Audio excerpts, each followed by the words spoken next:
माननीय प्रधानमंत्री जी, उपस्थित माननीय राज्य मंत्रीगण, उद्योग, व्यापार एवं एकेडमिक जगत से जुड़े सभी एक्सपर्ट्स, विद्यालयों, विश्वविद्यालयों और राज्य सरकारों से जुड़े हमारे शिक्षक, छात्र एवं ऑफिशियल्स, आज के इस वेबिनार में आप सबका हार्दिक स्वागत है। आज का वेबिनार माननीय प्रधानमंत्री जी द्वारा मार्गदर्शित इनोवेशन है।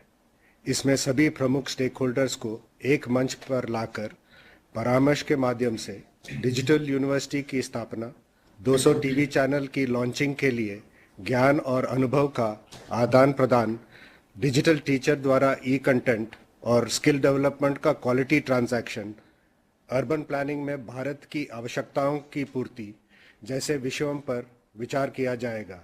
इन सभी विषयों पर बजट 2022 में हुए अनाउंसमेंट्स को अमल करने के लिए एक टाइम बाउंड कार्यक्रम बनाने में सहायता मिलेगी। यह सभी प्रयास नई राष्ट्रीय शिक्षा नीति के एक्सेस, इक्विटी, क्वालिटी और अफोर्डेबिलिटी के उद्देश्यों को प्राप्त करने में सहायक होंगे। मैं धन्यवाद देना चाहूँगा माननीय प्रधानमंत्री जी का कि उन्होंने अपने बिजी शेड्यूल में से हमारे लिए समय निकाला और हम सबको अपने विचारों से अवगत कराने की सहमति दी। अंत में मैं माननीय प्रधानमंत्री जी से अनुरोध करूंगा कि वे हमारे मार्गदर्शन करें। आदरणीय प्रधानमंत्री जी।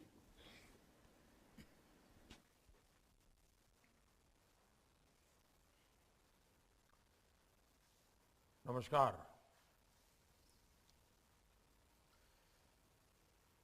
केंद्रीय मंत्रिमंडल के मेरे सहयोगीगण, education, skill development, science, technology और रिसर्च से जुड़े सभी महानुभाव, देवी और सज्जनों, हमारी सरकार ने बजट से पहले और बजट के बाद स्टेक होल्डर्स के साथ चर्चा की, संवाद की, एक विशेष परंपरा विकसित की है।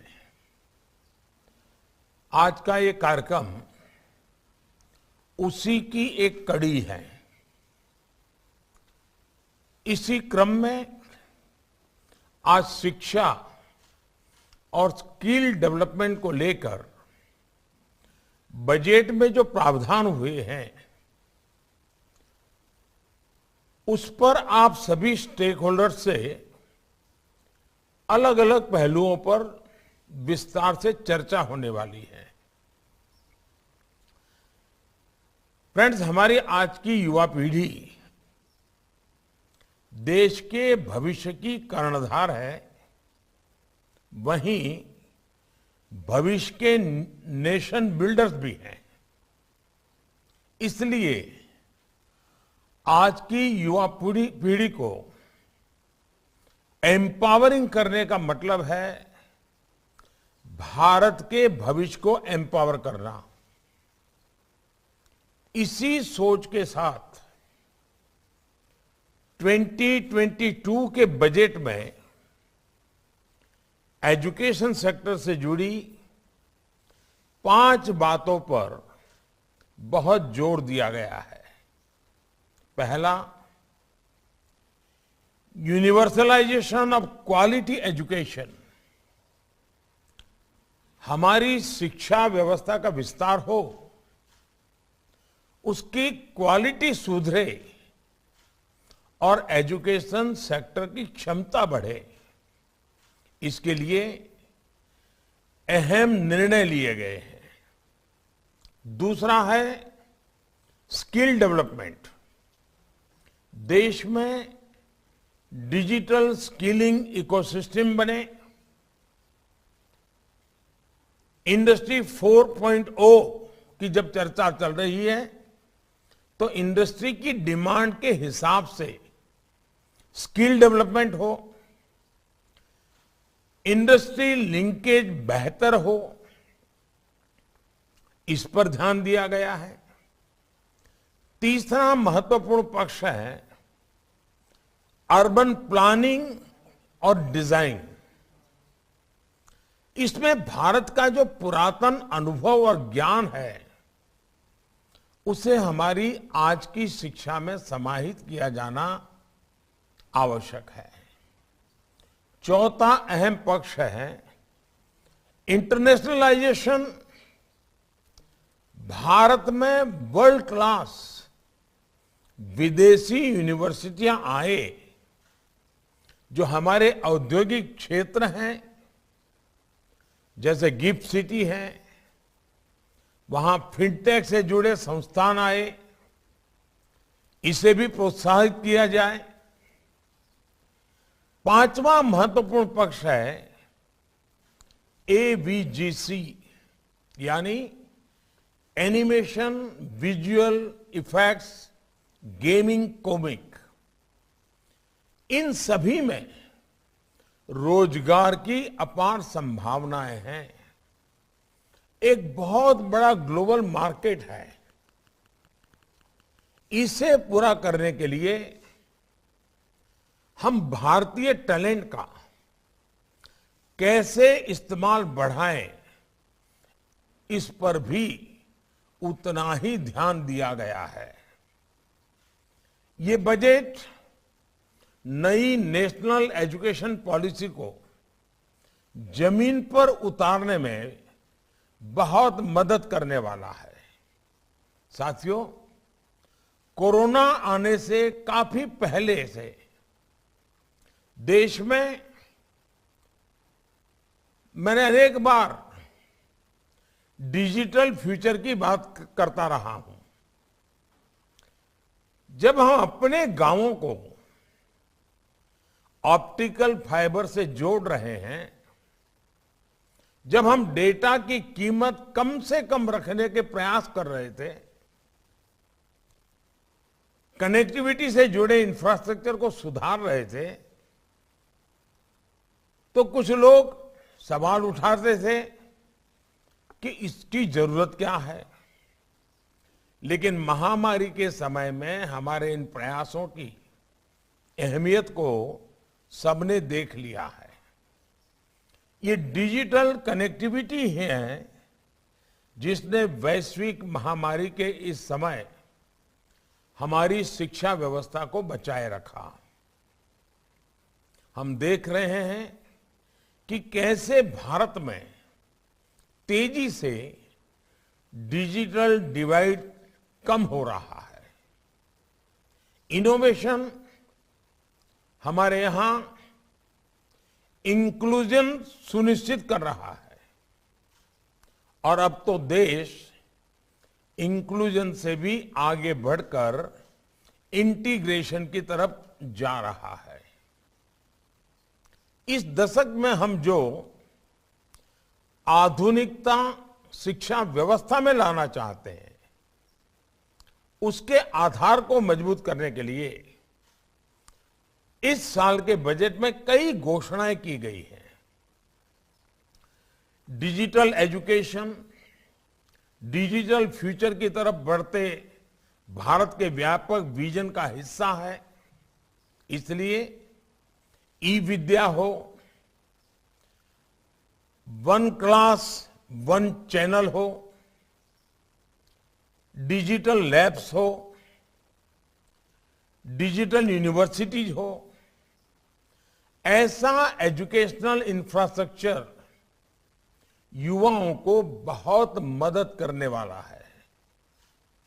ये भारत के सोशियो इकोनॉमिक सेटअप में गांव हो, गरीब हो, दलित, पिछड़े, आदिवासी, सभी को शिक्षा के बेहतर समाधान देने का प्रयास है। साथियों, नेशनल डिजिटल यूनिवर्सिटी भारत की शिक्षा व्यवस्था में अपनी तरह का अनोखा और अभूतपूर्व कदम है। ये डिजिटल यूनिवर्सिटी में वो ताकत देख रहा हूं कि ये यूनिवर्सिटी हमारे देश में सीटों की जो समस्या होती है उसे पूरी तरह समाधान दे सकती है। जब हर विषय के लिए अनलिमिटेड सीट्स होगी तो आप कल्पना कर सकते हैं कि कितना बड़ा परिवर्तन शिक्षा जगत में आ जाएगा। ये डिजिटल यूनिवर्सिटी लर्निंग और रीलर्निंग की मौजूदा और भविष्य की जरूरतों के लिए युवाओं को तैयार करेगी। शिक्षा मंत्रालय, यूजीसी, एआईसीटीई और सभी स्टेक होल्डर्स, सबसे मेरा आग्रह है कि ये डिजिटल यूनिवर्सिटी तेजी से काम शुरू कर सके, ये सुनिश्चित होना चाहिए। शुरू से ही ये डिजिटल यूनिवर्सिटी इंटरनेशनल स्टैंडर्ड को लेकर चले, ये देखना हम सभी का दायित्व है। साथियों, देश में ही ग्लोबल स्टैंडर्ड के इंस्टीट्यूट्स का निर्माण करने का सरकार का इंटेंट और उसके लिए पॉलिसी फ्रेमवर्क भी आपके सामने है। अब आपको अपने प्रयासों से इस इंटेंट को जमीन पर उतारना है। आज विश्व मातृभाषा दिवस भी है। मातृभाषा में शिक्षा बच्चों के मानसिक विकास से जुड़ी है। अनेक राज्यों में स्थानीय भाषाओं में मेडिकल और टेक्निकल एजुकेशन की पढ़ाई शुरू हो चुकी है। अब सभी शिक्षाविदों की ये विशेष जिम्मेदारी है कि स्थानीय भारतीय भाषाओं में बेस्ट कंटेंट और उसके डिजिटल वर्जन के निर्माण को गति दी जाए। भारतीय भाषाओं में ये e content internet, mobile phone, TV और रेडियो के माध्यम से सभी के लिए एक्सेस हो, इस पर काम करना है। भारतीय साइन लैंग्वेज में भी हम ऐसे पाठ्यक्रम विकसित कर रहे हैं जो दिव्यांग युवाओं को सशक्त कर रहे हैं। इसमें भी निरंतर सुधार करते रहना बहुत जरूरी है। डिजिटल टूल्स, डिजिटल कंटेंट को कैसे बेहतर तरीके से डिलीवर किया जाए, इसके लिए हमें टीचर्स को भी ऑनलाइन ट्रेन करने पर जोर देना होगा। साथियों, डायनामिक स्किलिंग आत्मनिर्भर भारत के लिए और ग्लोबल टैलेंट डिमांड के लिहाज से भी बहुत अहम है। पुराने जॉब रोल्स जिस तेजी से बदल रहे हैं, उनके अनुसार हमें अपने डेमोग्राफिक डिविडेंड को तेजी से तैयार करना होगा। इसलिए एकेडेमिया और इंडस्ट्री को मिलकर प्रयास करने की जरूरत है। Digital ecosystem for skilling and livelihood, DESTACK, e portal और ई स्किलिंग लैब की जो घोषणा बजट में की गई है, उसके पीछे यही सोच है। साथियों, आज tourism industry, drone industry, animation और कार्टून इंडस्ट्री, डिफेंस इंडस्ट्री, ऐसी इंडस्ट्री पर हमारा बहुत अधिक फोकस है। इन सेक्टर्स से जुड़े मौजूदा उद्योगों और स्टार्टअप्स के लिए हमें ट्रेन मैन पावर की आवश्यकता है। एनिमेशन, विजुअल इफेक्ट, गेमिंग और कॉमिक, इस सेक्टर के विकास के लिए टास्क फोर्स का गठन इसमें बहुत मदद करने वाला है। इसी तरह अर्बन प्लानिंग और डिजाइनिंग देश की जरूरत भी है और युवाओं के लिए अवसर भी है। आजादी के अमृत काल में भारत अपने अर्बन लैंडस्केप को ट्रांसफॉर्म करने की तरफ तेजी से बढ़ रहा है। इसलिए एआईसीटीई जैसी संस्थानों से देश की ये विशेष अपेक्षा है कि इससे जुड़ी पढ़ाई और ट्रेनिंग में निरंतर सुधार हो। साथियों, एजुकेशन सेक्टर के द्वारा हम आत्मनिर्भर भारत के अभियान को कैसे सशक्त करेंगे, इस पर आप सभी के इनपुट्स देश के काम आएंगे। मुझे विश्वास है कि हम सभी के साझा प्रयासों से बजट में तय लक्ष्यों को हम तेजी से लागू कर पाएंगे। मैं ये भी कहना चाहूंगा कि हमारी प्राथमिक शिक्षा है गांव तक। अनुभव ये आ रहा है कि स्मार्ट क्लास के द्वारा, एनिमेशन के द्वारा, दूर सुदूर लॉन्ग डिस्टेंस एजुकेशन के द्वारा, या हमारी जो नई कल्पना है कि 1 क्लास 1 चैनल, गांव तक हम अच्छी क्वालिटी की शिक्षा का प्रबंध कर सकते हैं। बजट में इसका प्रावधान है, हम इसको लागू कैसे करें। आज जब हम बजट को लेकर के चर्चा कर रहे हैं तो आज अपेक्षा ये नहीं है कि बजट कैसा हो, क्योंकि वो तो हो गया। अब अपेक्षा आपसे ये है कि बजट की जो चीजें हैं वो जल्दी से जल्दी हम सीमलेसली नीचे लागू कैसे करें। आपने बजट का अध्ययन किया होगा, आप फील्ड में काम करते हैं।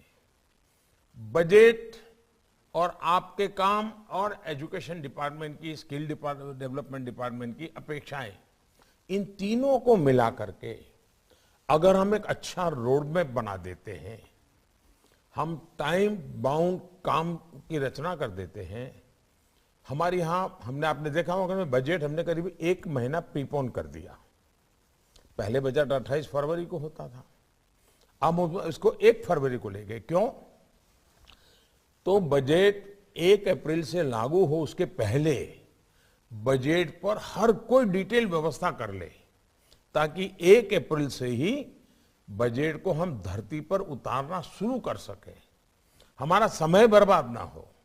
और मैं चाहूंगा कि आप लोग उसमें काफी, अब जैसे आपने देखा होगा, ये ठीक है, कुछ चीजें ऐसी हैं जो एजुकेशन डिपार्टमेंट से जुड़ी हुई नहीं है। अब देश ने सोचा है कि बहुत बड़ी मात्रा में सैनिक स्कूलों को हम पब्लिक प्राइवेट पार्टनरशिप मॉडल की ओर आगे बढ़ेंगे। अब सैनिक स्कूल कैसे हो, पब्लिक प्राइवेट पार्टनरशिप का मॉडल क्या होगा, डिफेंस मिनिस्ट्री उसके लिए बजट देने वाली है। तो सैनिक स्कूल जो है बनेंगे, उसके टीचर की स्पेशल ट्रेनिंग कैसे होगी।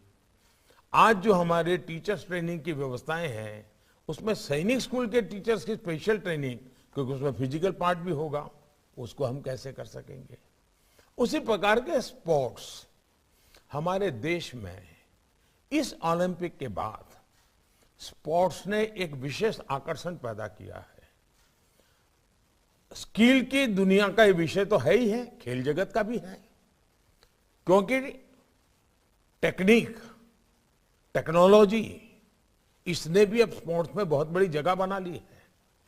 तो हम जब ये सोचते हैं उसमें हमारा कोई रोल हो सकता है क्या? कभी हमने सोचा है जिस देश में नालंदा, तक्षशिला, वल्लभी, इतने बड़े शिक्षा संस्थान, आज हमारे देश के बच्चे विदेश पढ़ने के लिए मजबूर हो, क्या ये हमारे लिए ठीक है क्या? हम देखें हमारे देश से जो बच्चे बाहर जा रहे हैं, अनाप शनाप धन खर्चा हो रहा है, वो परिवार कर्ज कर रहा है। क्या हम हमारे देश में दुनिया की यूनिवर्सिटीज को ला करके हमारे बच्चों को हमारे यहाँ एनवायरनमेंट में और कम खर्चे में पढ़ाई के लिए उनके लिए चिंता कर सकते हैं? यानी प्री प्राइमरी से लेकर के पोस्ट ग्रेजुएट तक पूरा हमारा जो खाका है वो 21वीं सदी के अनुकूल कैसे बने। हमारे बजट में जो कुछ भी बना है, ठीक है, इसके बावजूद भी किसी को लगेगा कि नहीं ऐसा होता तो अच्छा होता, अगले साल सोचेंगे, इसके लिए अगले बजट में सोचेंगे। अभी तो जो हमारे पास उपलब्ध बजट है, उस बजट को हम धरती पर कैसे उतारें, अच्छे से अच्छे ढंग से कैसे उतारें, ऑप्टिमम आउटकम कैसे मिले, आउटपुट नहीं, ऑप्टिमम आउटकम कैसे मिले। अब जैसे अटल टिंकरिंग लैब, अटल टिंकरिंग लैब काम देखने वाले लोग अलग है, लेकिन संबंध तो उसका किसी न किसी एजुकेशन सिस्टम के साथ जुड़ा हुआ है। हमें इनोवेशन की बात करनी है तो अटल टिंकरिंग लैब को हम कैसे आधुनिक बनाएंगे। यानी ये सारे विषय ऐसे हैं कि बजट के परिप्रेक्ष्य में और नेशनल एजुकेशन के परिप्रेक्ष्य में ये पहला बजट ऐसा है जो हम तुरंत लागू करके आजादी के इस अमृत महोत्सव में अमृत काल की नींव रखना चाहते हैं। और मैं चाहता हूं कि एक बहुत बड़ा परिवर्तन हमें लाना जरूरी है, आप सभी स्टेक होल्डर्स के साथ। आप जानते हैं जब बजट प्रस्तुत होता है उसके बाद एक ब्रेक पीरियड होता है और सभी सांसद मिलकर के छोटे छोटे छोटे ग्रुपों में बजट की बारीकी से चर्चा करते हैं और बहुत ही अच्छी चर्चा होती है, अच्छी चीजें उसमें जो उभर करके आती है।